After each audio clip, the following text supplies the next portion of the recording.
تحصیل و اضلاع کے باروں میں وکیلوں کا حق تھا اٹھنا. اگر 9 مئی کو وکلا اٹھتے اور ان ظالموں کے گردنوں پہ ہاتھ ڈالتے، کیوں کر ڈر اور خوف ہمیں انسان سے کے سٹیج سے گرا کے اتنا چھوٹا کر سکتا ہے؟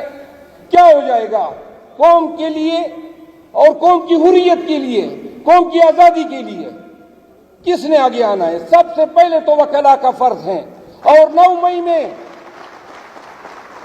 پاکستان بھر کی تحصیل سب ڈویژن اضلاع کی باریں ڈر گئی تھی. وکلا نے جرت نہیں کی ان کے آگے آنے کی. اور اگر وکلا اس وقت کھڑے ہو جاتے تو خدا کی قسم حالات اس نہج پہ نہ آتے کہ جہاں پہ اب اٹھنا ہوگا، فیول کرنا ہوگا، اپنے اندر غیرت پیدا کرنی ہوگی. قوم میں بھی یہ غیرت پیدا کرنی ہوگی جس نے ڈنڈے کے آگے اپنی غیرت کا جنازہ نکالا ہوا ہے. آج عمران خان جیل میں پڑا ہے 71 سال کی عمر میں. الفن کہتا ہوں، آپ کی حریت، پاکستان کی آزادی، آنے والے نسلوں کی آزادی کے لیے یہ شخص جو ہے ایک چھوٹے سے سیل میں پڑا ہے.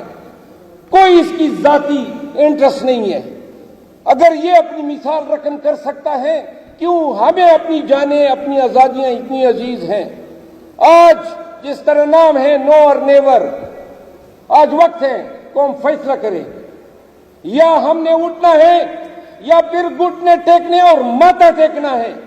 نہ اٹھنے کے لیے، ساری عمر ضلالت کی زندگی کو قبول کرنے کے لیے.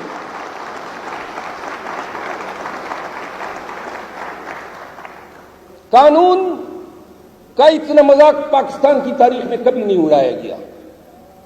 شہریار افریدی پہ 7 دفعہ MPO لگے.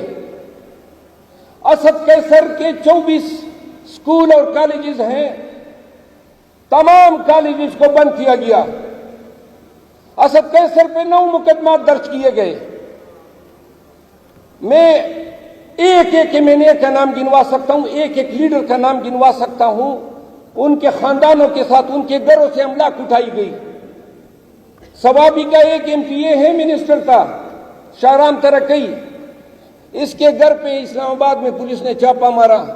ایک 5.5 فٹ کا سیف تھا، اس میں اس کے بھائی کے بیوی کے زیورات تھے، پیسے تھے.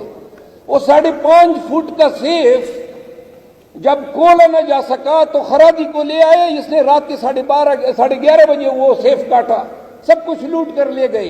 یہ آپ کے پاکستان اور اسلام آباد میں ہو رہا ہے.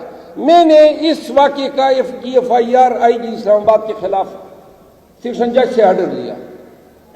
ڈاکے پڑے آج لاہور میں سن رہے ہیں، پڑھے لکھے لوگ اور صاحب حیثیت لوگ پیسے دے رہے ہیں بچوں کو بچانے کے لیے. پولیس کا جو ہے ایک لاٹری نکلی ہوئی ہے. مظالم تو بہت ہوئی ہے. کل میں گیا عباد فاروق کے گھر، ان کے بچوں سے ملا اور ان کی کہانی سنی. اور یہ کہانی سن کے ہم نے ویڈیوز میں تو دیکھی تھی، لیکن آپ اندازہ کریں، یہ آپ کا خوبصورت شہر لاہور، اس کے سب سے پوش ایریا ماڈل ٹاؤن میں ان کا گھر ہے. 12 دفعہ لاہور کی پولیس جاتی ہیں، اس گھر میں گھستی ہے، دروازے توڑتی ہیں، سامان اٹھاتی ہیں. بچے چیختے چلاتے ہیں، باپ کو اٹھایا جاتا ہے.